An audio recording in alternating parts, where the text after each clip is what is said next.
iPhone no be gone. iPhone no be gone. Ah, le man rupa. Ah, le man torobara. iPhone. And so now everybody dey hustle for this country. Buhari sef dey fraud us. For SARS now. For SARS now.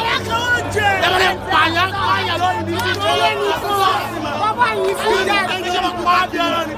Ogun ara gẹ́gẹ́ la wá. Ṣé kí wọ́n pa bí ara ni? Lọ́bọ̀ sá. iPhone save ẹ̀gbọ́n iPhone save rárá.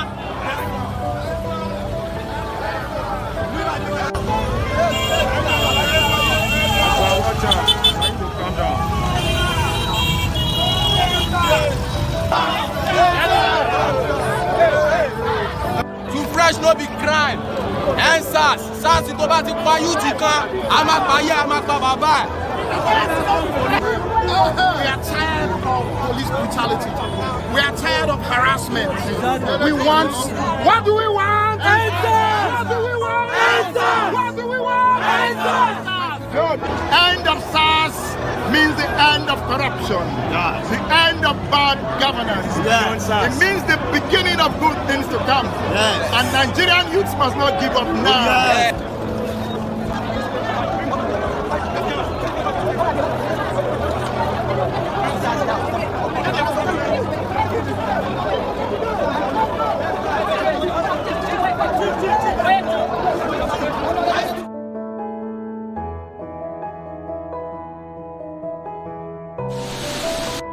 The ENDSARS movement was in October 2020. It feels like it was years ago. Like it never happened to me, like I was never a part of it. The first time I went out to protest, I went alone. I remember paying a lot of attention to what I had on. A black sweatshirt, jogging pants, comfortable running shoes, and a fanny pack. When I got to the petrol station that was meant to be the meeting point, there were a few people standing in huddles. Many looked determined but scared.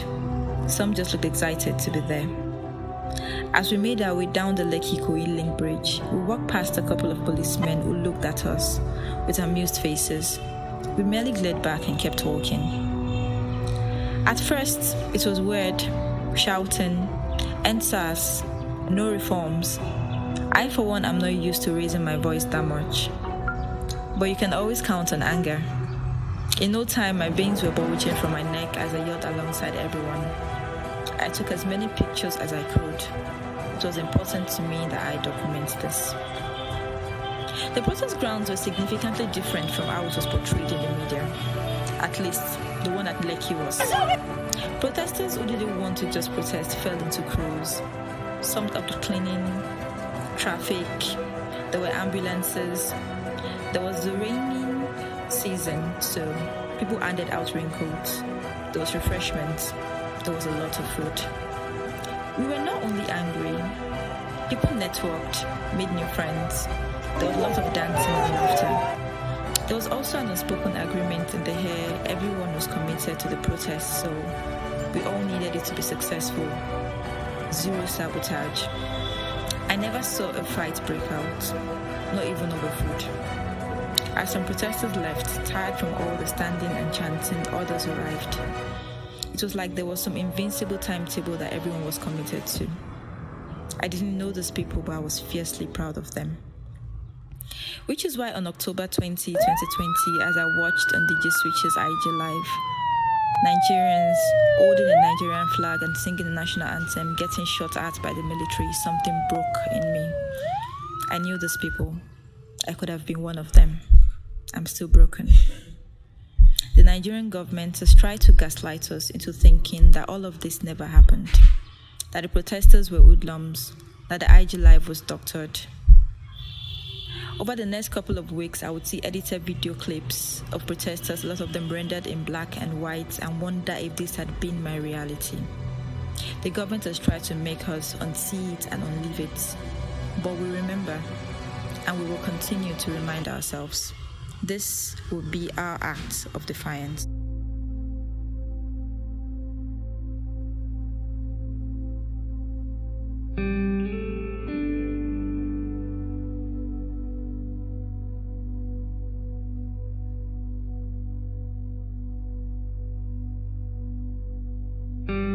dead men can tell no stories.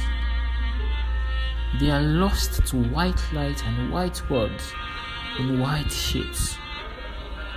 Their faceless bodies in modern clothes, painted on walls, lost in open streets, lost to the blood of other men. But the dead men tell no stories. And behind each blank page are faces of other men, women, wives and mothers, those children they have left behind. When bodies hold clenched fists, when silent voices pull tears from our hearts, when our streets are defiled with blood from their mouths, they hold shadows in their faces, shadows of men who died before them. So do dead men not tell stories?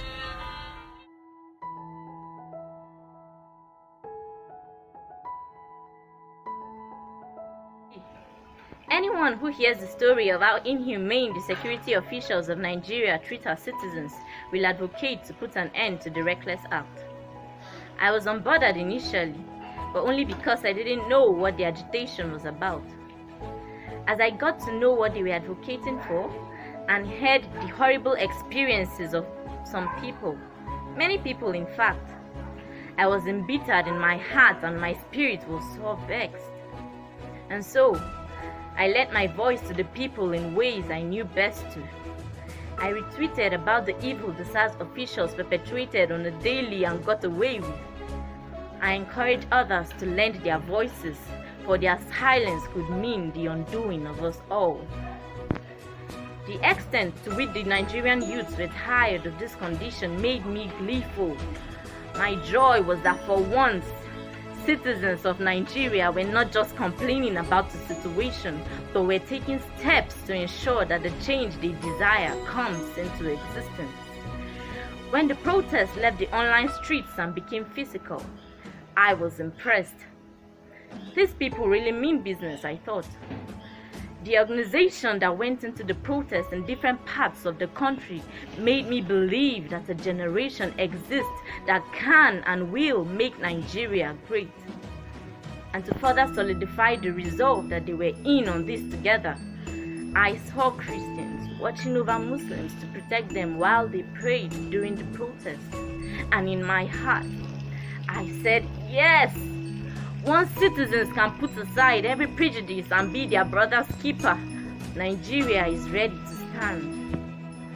The ENDSARS trend seemed like a little spark which could amount to nothing, but that spark grew into a beautiful wildfire. And the beauty is this: a better Nigeria can emerge if we unite.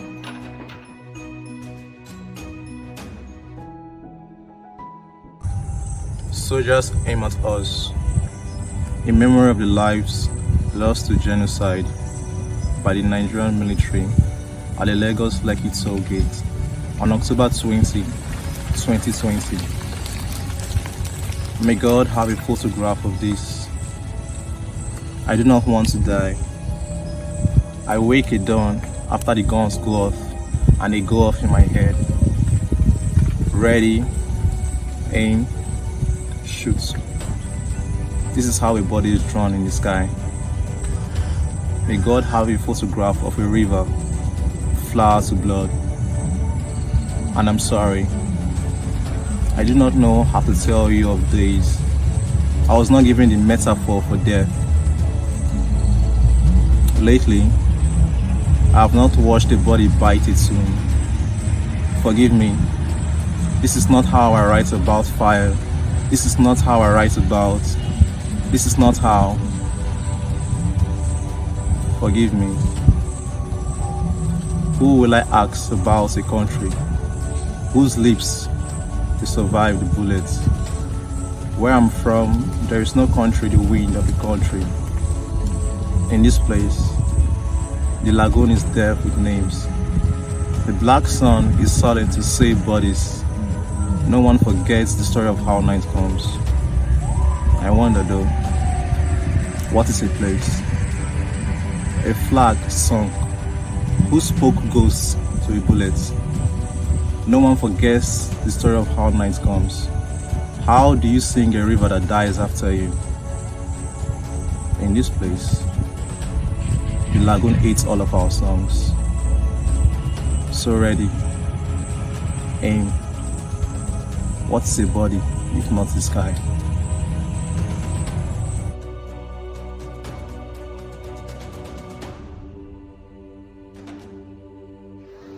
A flag is just a piece of cloth. The best time to speak to a Nigerian mom about being a patriotic Nigerian citizen is not after the day's breakfast. Truth is, there is no best time, no good time even. So Nana chose to do it now, after breakfast. Mama hapoba, nothing will happen. We only going to exercise our rights as citizens of the country, Nana said. Mwam, Amam, I know our leaders. I was here when Gawan and Ojukwu fought. I watched as blood replaced water in our gutters. We buried 2 of your uncles then. I was here when Oditan was left with only 3 buildings. Let me recount the story of Odi massacre for you, just in case you have forgotten. Obasanjo was the president when every building in Odi was made one with the earth, and 2,500 people were massacred. What was their crime, my son? What was their crime? You read me a potpourri of prediction yourself, didn't you? Nana nodded in affirmation. He remembered reading Success Apotori's potpourri of prediction to his mom. He has a copy of the poem pasted on his room's wall beside the green, white, green flag of the country. He now holds that flag in his hand and the poem in his heart, never forgetting the babies whose birthday never arrived.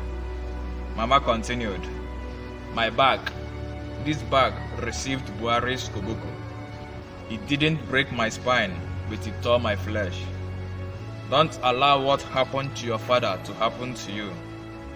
You are not the only patriotic citizen in this country. She concluded, using the tip of her lapa to wipe off the pool forming around her eyes. Mama, stop crying. Ebezina, what happened to Papa won't happen to me. Why do you think I'm going with this flag? It's because no state agent can attack anyone waving this flag, not even if the person is a criminal. I'm going with my friend Shike, and this is our bulletproof. Oh, Ekwelam, but my heart is against you going for this. Please, this is morning. If any wahala starts, don't waste time to rush home immediately. We may be suffering, but we are still breathing. Nothing will happen, Mama. Bode, Ebezina. Nana strode out of the compound with the country's flag raised high above his head. His widowed mother muttered prayers for his safety. She remembered how she lost her husband. It was evening when she heard that her husband was arrested by the Special Anti-Robbery Squad. Nana was only 5 then. Another evening, she received his corpse. She slept through the afternoon till evening when she was woken by cries. It was 7 p.m. when Chike walked into the compound, bearing in his arms what looked like a human body. It was wrapped in what was supposed to be the country's flag. The white part of the flag was red, and what color do you get when green mixes with red? Mama knew immediately that she was no longer only a widow, but now a childless widow. She screamed, "SARS Ozokwakwa! SARS again!" First, her husband.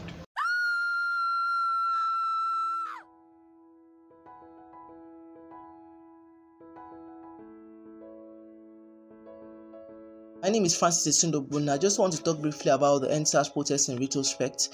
The ENDSARS protest was a death-defying occurrence in that a lot of people lost their lives, most especially youth. A lot of youth carried cardboards and other means to protest against ENDSARS protest with inscriptions: ENDSARS, say no to SARS, a revolution to evolution, we no go gree, and among the other inscriptions. And at the end of the day, youths lost their lives because they were clamoring, they were fighting to end the SARS brutalization in Nigeria.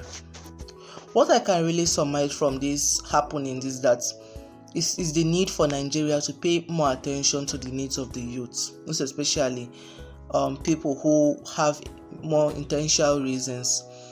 Because if we continue this way, the youth, most especially the youth, would not give the government their legitimate support, and this does not make for democracy, because democracy is a government whereby the majority takes dominance with respect or recognizance of the rights of the minority. I feel Nigeria can still be rehabilitated, most especially from all these problems. We have governments who can try to make sure that the youth and other people are satisfied, and make sure that our country is free of corruption. And I mostly want to commend organizations that came to intervene the ENDSARS protest. In the ENDSARS protest, at least it helped to lessen the effect of the ENDSARS, and at the end of the day, the youths lost their lives. So, in conclusion, I just want to say that the government should keep trying, because we all know that the government, will say that it's moribund. But what I just want to say is that the government should keep trying. I know that eventually, all our needs and aspirations will all be met.